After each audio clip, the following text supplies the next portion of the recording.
Hey everybody, welcome back. I've got two products on my bench that I am in the process of installing, and I thought I'd make a little video on showing the difference between the two. These are personal headphone amplifiers. One is made by Elite Core, the other one is made by Presonus. So at the moment, I am in the middle of building a in-ear rig for a little 2-week run that I'm going on, and I decided that for this run, I would like to have wired headphone amps. I figured that would be the easiest way to do it than running a rack of wireless ears. We're doing a couple of festivals, and I just thought that this would be easy if we just gave this to the artists, and then they did their mixes on their phones. And this was easier than running cables from a headphone amp across the stage, because actually I just don't have the rack space to do that. I was originally going to do that, and this just seemed like it would be a good option. So I actually own a few of these Presonus HP2s. But my distributor only had one left, so I had to get this Elite Core box because it basically does the same thing. And I just wanted to show you the difference between the two if you were looking to go this route of either working in a studio or building an ears rig. So let's take a look at this Elite Core box first. It has a level control on the front, which is volume, pan, left, right, a stereo mono button, 1/4-inch headphone jack. On the back, you've got two combo XLR jacks, 1/4-inch XLR jacks, 9-volt DC input, and a power button. This box is built very, very standardized kind of thing.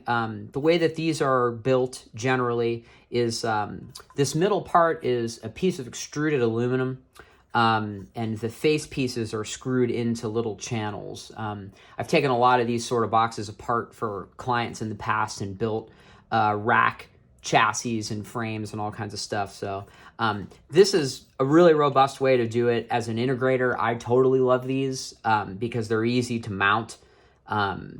You can put them in rack panels, and you can fab brackets and stuff. It's a lot easier to do it. As far as features go, level is obviously volume is gain. You can pan left or right. So if you've got if you're sending stereo and you have click on one side or tracks on the other, you can pan that if you want. I do like that this is 1/4-inch, and then there's a little stereo to mono converter, so that if you're just hitting the left channel in, as I point to the right, the left channel in, you can get it to be in both of your headphone cups, so you get it in your left ear and your right ear. On the back, I love that there's XLRs there. That's great. The 9-volt barrel external power supply is kind of cheesy. This is not really a very roadworthy thing. I would love to see a locking connector. I've got some Universal Audio gear that has these little barrel connectors, except they lock, they twist and lock. I mean, even though that's kind of cheesy too, it would be nice to have some form of locking thing. This mounts with a mic stand, or just on a mic stand. So if you wanna do it, which is what I'm doing, so that's the full-size mic stand adapter, and you can also run this on a battery, a 9-volt battery, which is nice. I don't love that it doesn't come with a bag. I think it would be really cool. I literally went to the liquor store today to buy 2 bottles of Crown Royal so that I can use these bags. I think that's sort of a rock and roll solution there. I think any old school people watching this, if you've not seen a fan out in a Crown Royal bag, it's like, it's kind of the default standard. And joking aside, I didn't realize that they didn't come with bags, and to be honest with you, I kind of forgot. And I didn't want to order a $3 Shure bag from my distributor and pay $20 in shipping to get it here today. So voila, liquor store, I don't think the Crown Royal is going to go to waste.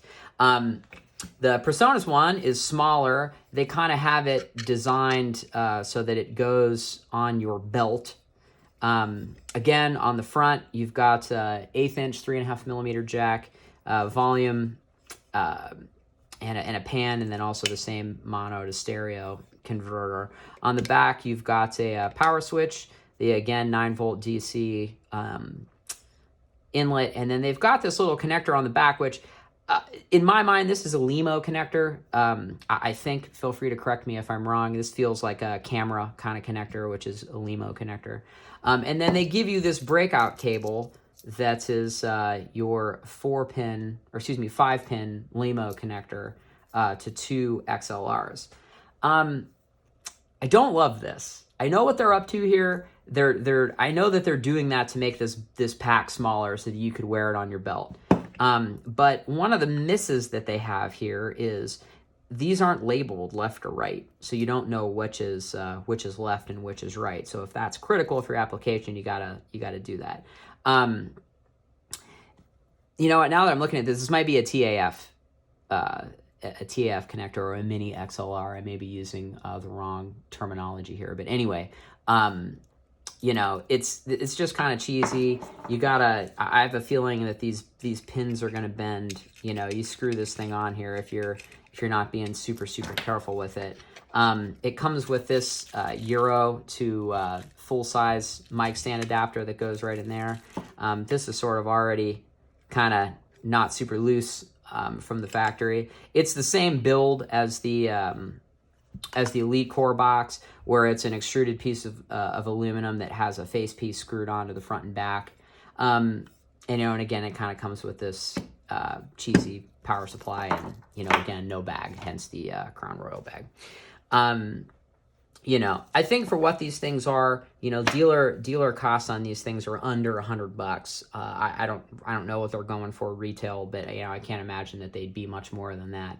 I think they're awesome as far as having them. Listening to both of them, they sound the same. Like, there isn't any difference in noise.